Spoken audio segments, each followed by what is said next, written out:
ओम शांति। अजय मिले तारीख है 18/6/2026। मीठा मीठा बाप दादा चुनता मीठे मीठे ॿार अतींद्र सुख जो अनुभव करण लाइ सदा हिन स्मृति में रहो कि असां कंहिंजा ॿार आहियूं। अगरि बाप खे भुलिजियो त सुख गुम थी वेंदो। बाप जे प्रश्न बाप जे मिलण जी स्थाई ख़ुशी कंहिं ॿारनि खे रहंदी आहे।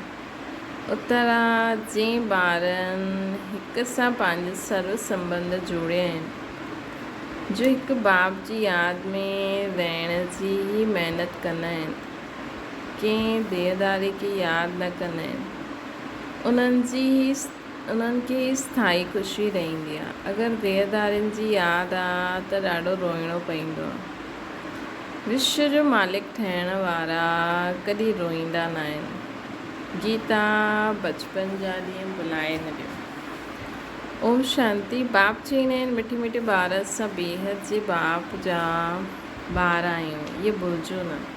ये भुलिजो त पंहिंजे खे रुलाए ॾींदव। छी दुनिया में बुद्धि हली वेंदी। बाप जी यादि रहण सां तींदे सुख भासतो आहे। उहो सुख बाप खे भूल वञण सां गुम थी वेंदो आहे। हर दम यादि रहणो खपे कि असां बाबा जा ॿार आहियूं, न त पंहिंजे खे रुलाए ॾींदव। सभु भॻवान जा ॿार आहिनि। सभु चईंदा आहिनि हे बाबा, हे परमपिता परमात्मा रक्षा करो। परंतु बाबा सां रक्षा कॾहिं थींदी जॾहिं कंहिंखे इहो पतो कॾहिं थींदी कंहिंखे पतो न आहे। साधु संत आदि कोई बि न ॼाणंदा आहिनि कि बाप सां असांखे मुक्ति जीवन मुक्ति कॾहिं मिलंदो आहे। छो जो भॻवान खे कण कण में चई छॾियो अथनि। हाणे तव्हां ॿार बेहद जे बाप खे ॼाणियो आहे। मोस्ट बिलवेड बाप आहे। उन सां प्यारी वस्तु ॿियो कोई हूंदी न आहे। अहिड़े बाप खे न ॼाण वॾी भारी भूल आहे। मोस्ट बिलवेड बाप आहे। उन्हनि खां प्यारी कोई चीज़ ई न आहे। अहिड़े बाप खे भुलिजणु न ॼाणण इहा वॾी भारी भूल आहे। शिव जयंती छो मल्हाईंदा आहिनि? इहे केरु आहे? इहे बि कोई न ॼाणंदा आहिनि। बाबा चईंदा आहिनि तव्हां केतिरा बेसम्झ थी विया आहियो। माया रावण तव्हांखे छा ठाहे छॾियो अथई। हाणे तव्हां ॿार ॼाणंदा आहियो इहा असांजी जनम भूमि आहे। मां हर 5000 वर्ष पोइ हिते ईंदो आहे। उहा पोइ चई ॾींदा आहिनि 40,000 वर्ष पोइ जॾहिं खां इहो कलयुग पूरो थींदो तॾहिं ईंदा माण्हू चईंदा आहिनि। चित्र बि ॾेखारियो आहे त्रिमूर्ति जो। त्रिमूर्ति मार्ग नाम बि रखियो आहे। परंतु त्रिमूर्ति ब्रह्मा विष्णु शंकर खे कोई न ॼाणंदा आहिनि। ब्रह्मा छा करे वियो, विष्णु शंकर छा चईंदा आहिनि, छा कंदा आहिनि, छा किथे रहंदा आहिनि, कुझु बि न ॼाणंदा आहिनि। बिल्कुलु ई घोर अंधियारे में आहिनि। बाबा रचयिता आहिनि। उन्हनि जी इहा केतिरी वॾी रचना आहे। केतिरो बेहद जो नाटक कंदा आहिनि। हिन में बेहद जे मनुष्य रहंदा आहिनि। अॼु खां 5000 वर्ष पहिरियों सत्युग हुयो। भारत में हिन लक्ष्मी नारायण जो राज्य हुयो। ॿियो कोई राज्य न हुयो। भगवती श्री लक्ष्मी भगवान श्री नारायण खे चइबो आहे। राम सीता खे भगवान सीता चईंदा आहिनि। हाणे इहे भगवान नारायण भगवती लक्ष्मी किथां खां राज्य करे विया। परंतु उन्हनि जी जीवन कहानी त कोई न ॼाणंदा आहिनि। सिर्फ़ु ॻाईंदा रहंदा आहिनि हे भॻवान दुख हरो सुख ॾियो। परंतु ही कंहिंजी बि बुद्धि में न ईंदो आहे। इहा दुख हरता सुख करता कीअं आहे। कहिड़ो सुख सभिनि खे ॾींदा आहिनि ऐं कॾहिं सभिनि जा दुख हरंदा आहिनि। कुझु बि न ॼाणंदा आहिनि। तव्हां ॿार हाणे इहा हिते राजयोग सिखो था भगवती लक्ष्मी भगवान नारायण ठहिण लाइ। ॼाणंदा आहियो भगवती सीता भगवती राम बि ठहिणो आहे। 8 जन्म सत्युग जा पूरा करे पोइ राम सीता जे राज्य में अचिणो आहे। 21 जन्मनि जे लाइ बेहद जी राजाई तव्हां हिते स्थापना करो था। तव्हां भगवती भगवान स्वर्ग जा मालिक ठहो था। स्वर्ग कोई आसमान में न आहे। इहा बि कंहिंखे पतो न आहे। बिल्कुल ही तुच्छ बुद्धि ठही है ना, बिल्कुल ही तुच्छ बुद्धि ठही है। चईंदा आहिनि फलानो स्वर्ग पधारियो, परंतु सम्झदा कुछ भी ना है। अच्छा, छा कृष्ण बुद्धि सभु हेवन में ईंदा, उहो पोइ अची करे पंहिंजो धर्म स्थापना कंदा, त पोइ उहो स्वर्ग में कीअं ईंदा? स्वर्ग कंहिंखे चइबो आहे इहे बि कंहिंखे पतो न आहे। सन्यासी माण्हू चईंदा आहिनि ज्योति ज्योत में समायो, कोई पोइ चईंदा आहिनि निर्वाण धाम वियो। निर्वाण बि त लोक आहे न, हू त निवास स्थान आहे निर्वाण धाम। ज्योति ज्योत में लीन थियण जी ॻाल्हि न आहे। ज्योति में मिली वञे त पोइ आत्मा ई ख़तमु थी वञे, है न, त आत्मा ई ख़तमु थी वञे, खेल ई सॼो ख़तमु थी वञे। ये ड्रामा सां कोई भी आत्मा छुटी न सकती है, कोई भी मोक्ष न पाए सकता है। गीता जो अर्थ भी कोई समझतो ना है, न जीवन मुक्ति जो अर्थ समझता है, न आत्मा परमात्मा जो अर्थ समझता है। बाबा चईंदा आहिनि तव्हांजी शिकल त मनुष्य जी आहे, त हिन देवताउनि जी बि। सत्युग आदि में देवता हुया, उन्हनि खे 25 वर्ष राज्य हलियो, बाक़ी 25 वर्ष जी ॻाल्हि आहे जंहिंमें ॿिया सभु धर्म ईंदा आहिनि। 5000 वर्ष जे बदिले मनुष्यनि लाखों वर्ष कल्प जी वृक्ष जी आयु चई छॾी आहे। परंतु तव्हांजी ॻाल्हि सम्झण लाइ बि न ईंदा आहिनि। हा, ईंदा बि उहो ई जीअं कल्प पहिरियों अची करे सम्झो। पहिरियों त सतो सम्झणो आहे हिकु हद जो सन्यास, जो सन्यासी घर बार छॾे जंगल में हली वेंदा आहिनि। पहिरियों सतो प्रधान हुया, पोइ हाणे तमो प्रधान थिया आहिनि, त जंगलनि में लौटी करे आया आहिनि, वॾा वॾा महल आदि ठाहिया अथनि। इन सन्यासियुनि बि पवित्रता जे आधार ते भारत खे थमायो ज़रूरु, भारत जी सेवा कई। ये सन्यास धर्म न हुजे हा त भारत हिकदमि विकारनि में जली वञे, पतक थी वञे। इहे बि सभु ड्रामा ठहियल आहे। उन्हनि में पहिरियों पवित्रता जी ताक़त हुई उन्हनि में, है न, जंहिंसां भारत खे थमायो। हिन देवताउनि खे जॾहिं राज्य हुयो त भारत केतिरो साहूकार हुयो। इन्हनि एतिरा वॾा वॾा हीरे जवाहरातनि जा महल हुया, उहे सभु काॾे हुया? सभु हेठि हली विया। लंका द्वारिका जे लाइ चईंदा आहिनि समुद्र खां हेठि हली वई। हाणे त न आहे न, सोने जे महल आदि सभु हुया। जॾहिं मंदर आदि में हीरे जवाहरात लॻाए सघंदा आहियूं त छा उते एॾो सोनो न हूंदो? केतिरा तव्हां ॿारनि खे ख़ुशी हुजणी खपे। बाबा पोइ बि आया आहिनि, चईंदा आहिनि बाप खे यादि करो। यादि हिक खे ई करिणो आहे जंहिंसां विक्रम विनाश थींदा, परंतु भुलिजी वेंदा आहिनि ऐं देहदारियुनि जी यादि अची वेंदी आहे। देहदारियुनि जी यादि सां कुझु फ़ाइदो न आहे। मामे कम यादि करो, कंहिं बि देहदारी खे यादि न करो। अम्मा मरे त हलवो खाइणो आहे, हिकु बाप जी यादि में कमाई आहे। असां शिव बाबा जा ॿार आहियूं, उन्हनि सां वरसो वठिणो आहे। हिन समय बाप खे यादि न कयो त पोइ ॾाढो पछताइणो पवंदो, रोइणो पवंदो। विश्व जो मालिक ठहिण वारनि खे रोइण जी दरकार ई छा आहे? तव्हां बाप खे मौजूदा आहियो तॾहिं माया थप्पड़ लॻाईंदी आहे। हिन करे बाबा बार बार सम्झाईंदा आहिनि कि बाप खे ऐं वरसी खे यादि करो। अमरनाथ अमरपुरी में हिकु पार्वती खे बि अमर कथा न ॿुधाई। ज़रूरु ॾाढा हूंदा जो भी मनुष्य मात्र आहिनि, सभिनि खे बाप सम्झाईंदा आहिनि कि हाणे पतित न ठहो, या अंतिम जन्म पवित्र ठहो। उते स्वर्ग में कोई विकार न हूंदो आहे। अगरि उते बि विकार हुजे त पोइ स्वर्ग ऐं नर्क में फ़र्क़ु ई छा? देवी देवताउनि जी महिमा ॻाईंदा आहिनि, सर्वगुण संपन्न 16 कला संपूर्ण। भॻवानु अची करे भॻवानु भगवती ई ठाहींदा, सवाइ भॻवान जे कोई ठाहे न सघंदो आहे। भॻवानु त हिकु ई आहे, ॻाइबो आहे भॻवानु भगवती जी राजधानी। यथा राजा रानी तथा प्रजा बि उहो ई हूंदा, परंतु भॻवानु भगवती काथे चइबो न आहे। हिन करे आदि सनातन देवी देवता धर्म चइबो। इहे कंहिंखे पतो न आहे। इन्हनि जी ब्रह्मा जी आत्मा खे बि बाप सम्झाईंदा आहिनि। हिकु बाप जी हिकु दादा जी 2 आत्मायूं आहिनि। हिकु आत्मा 84 जन्म वठंदी आहे, ॿियो पुनर्जन्म रहे था। शिव बाबा जी बाबा कॾहिं पुनर्जन्म न वठंदा आहिनि। हिकु ई बार अची करे विश्व खे पवित्र ठाहींदा आहिनि। असांखे राजयोग सेखारींदा आहिनि। बाप तव्हांखे सम्झाईंदा आहिनि। मां इन्हनि में प्रवेश कयो। ये 84 जन्म भोॻिया आहिनि। हाणे इन्हनि जे ॾाढे जन्मनि जे अंत, इहा अंतिम जन्म आहे न। हाणे हिननि जो ॾाढो अंतिम जन्म आहे, ॾाढे जन्मनि जो। हाणे मां निराकार त कीअं अची करे ॿारनि खे राजयोग सिखलायां। प्रेरणा सां त कुझु न थी सघे न। श्री कृष्ण भॻवान वाचे बि न थी सघे। उहो कीअं थी सघंदो, छो जो उहो त कृष्ण त सतयुग में हूंदो है न।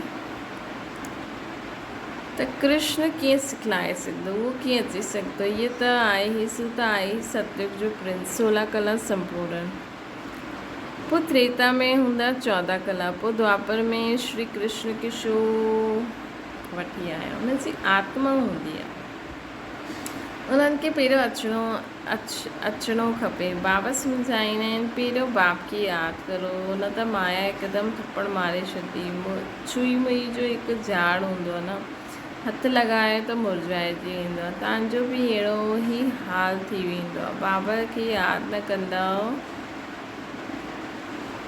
बाबा खे यादि न कंदव खलास। गीत में बि ॿुधियो न, बचपन जा ॾींहं भुलाए न जीजो। बाप खे भूत त चई न सघनि, है न। बाप खे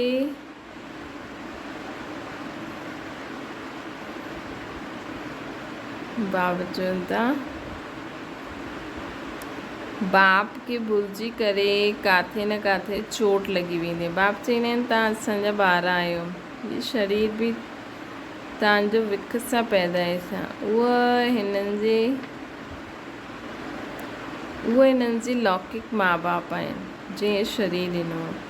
ऐं आत्मा जो पीउ पालौकिक बाप आहे। इन्हनि खे पोइ अलौकिक बाप चईंदासीं। इहा हद जो आहे, पोइ बेहद जो ठही वेंदो। हाणे ॾिसो, इहे लौकिक बच्ची निर्मला शांति वेठी आहे। हीअ लौकिक बि आहे, अलौकिक बि आहे, पारलौकिक बि आहे। बाक़ी शिव बाबा जा त भाउ भेण न आहिनि, न लौकिक न अलौकिक न पारलौकिक। केतिरो फ़र्क़ु आहे,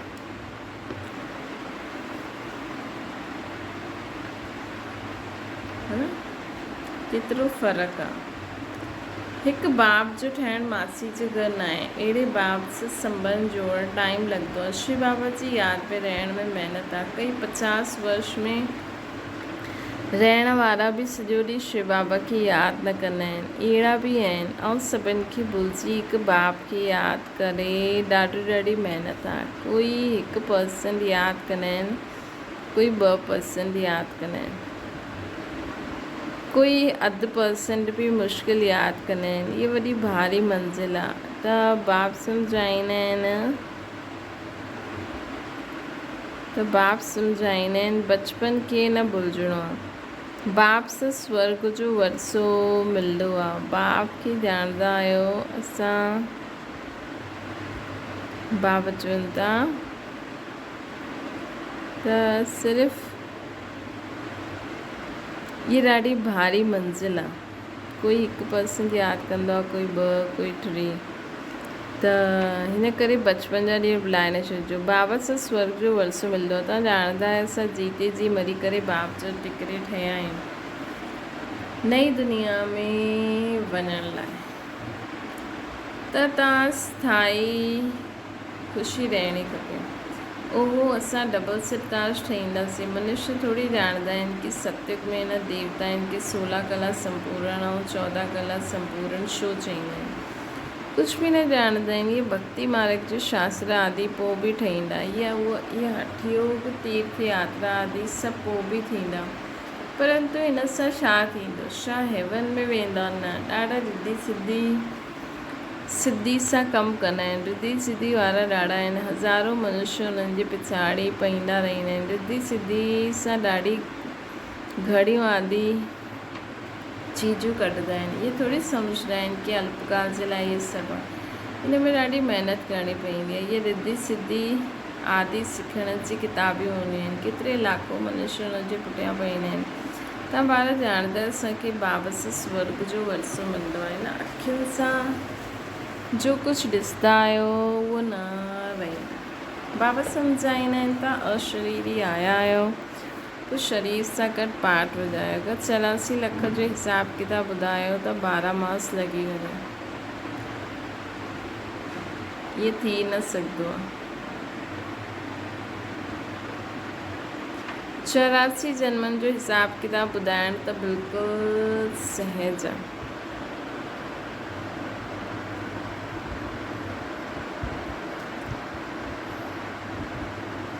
तव्हां 84 ते चकर लॻाईंदा रहंदा। सूर्यवंशी चंद्रवंशी न, सूर्यवंशी आहिनि त चंद्रवंशी न आहिनि। सूर्यवंशी घरानो पूरो थींदो पोइ चंद्रवंशी ईंदा।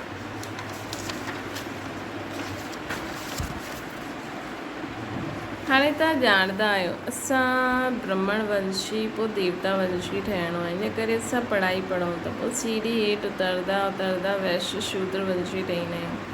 हाणे पंहिंजे 84 जन्मनि जी स्मृति आई। इहे चकर बि यादि करिणो पए। बाप खे यादि करण सां एवर हेल्दी वेल्दी ठहींदा, पाप कटिजी वेंदा। चकर खे ॼाणण सां चक्रवर्ती ठही वेंदा। तव्हां ॼाणंदा आहियो इहे पुराणी दुनिया कब्रिस्तान ठहिणी आहे। कुझु बि न रहंदो, ख़त्म थी वेंदो। राम गयो, रावण गयो। बाबा राम जो केतिरो नंढो परिवार आहे सतयुग में।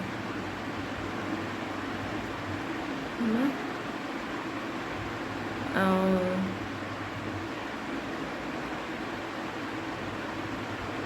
राम जो केॾो नंढो परिवार आहे। परिवार हूंदो सतयुग में। ऐं रावण जो केतिरो वॾो परिवार आहे। ॿार ॼाणंदा आहिनि इहे राजधानी स्थापना थिए थी। हर हिकु में हर ॻाल्हि में पुरुषार्थ फस्ट।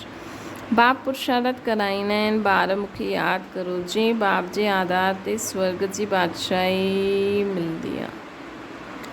छा उन्हनि खे यादि न कंदा? बाबा स्मृति दिलाईंदा आहिनि कि तव्हां स्वर्ग जा मालिक हुयो। हाणे वरी खां पुरुषार्थ करे स्वर्ग जा मालिक ठहो। अच्छा, मीठी मीठी सिकिल जे ॿारनि प्रति माता पिता बाप दादा जो यादि प्यार ऐं गुड मॉर्निंग। रूहानी बाप जी सभिनि रूहानी ॿारनि खे नमस्ते। असांजी बि रूहानी माता पिता बाप दादा खे यादि प्यार गुड मॉर्निंग और नमस्ते। धारणा जे लाइ मुख्य सार कॾहिं बि कंहिं ॻाल्हि में चुई मुई न थियणो। कॾहिं बि कंहिं ॻाल्हि में चुई मुई न ठहिणो आहे। ईश्वर बचपन खे भुलिजी मुरझाइणो न आहे। न अखियुनि सां जो कुझु ॾेखारे में ॾींदो आहे हुनखे ॾिसते हुए न ॾिसूं। उहा हिकु बाप जी यादि में ई कमाई आहे। इन करे देहदारनि खे यादि करे रोइणो न आहे। बाप ऐं वर्से खे यादि करे विश्व जी बादशाही वठणी।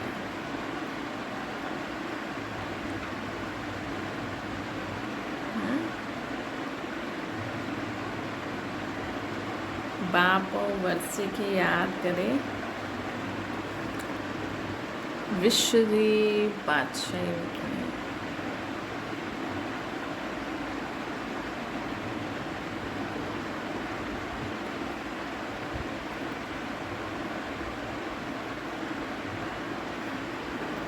वरदाना श्रेष्ठ मत जे आधार ते मायावी संग सां संग दोष सां परे रहण वारा शक्ति स्वरूप आहे।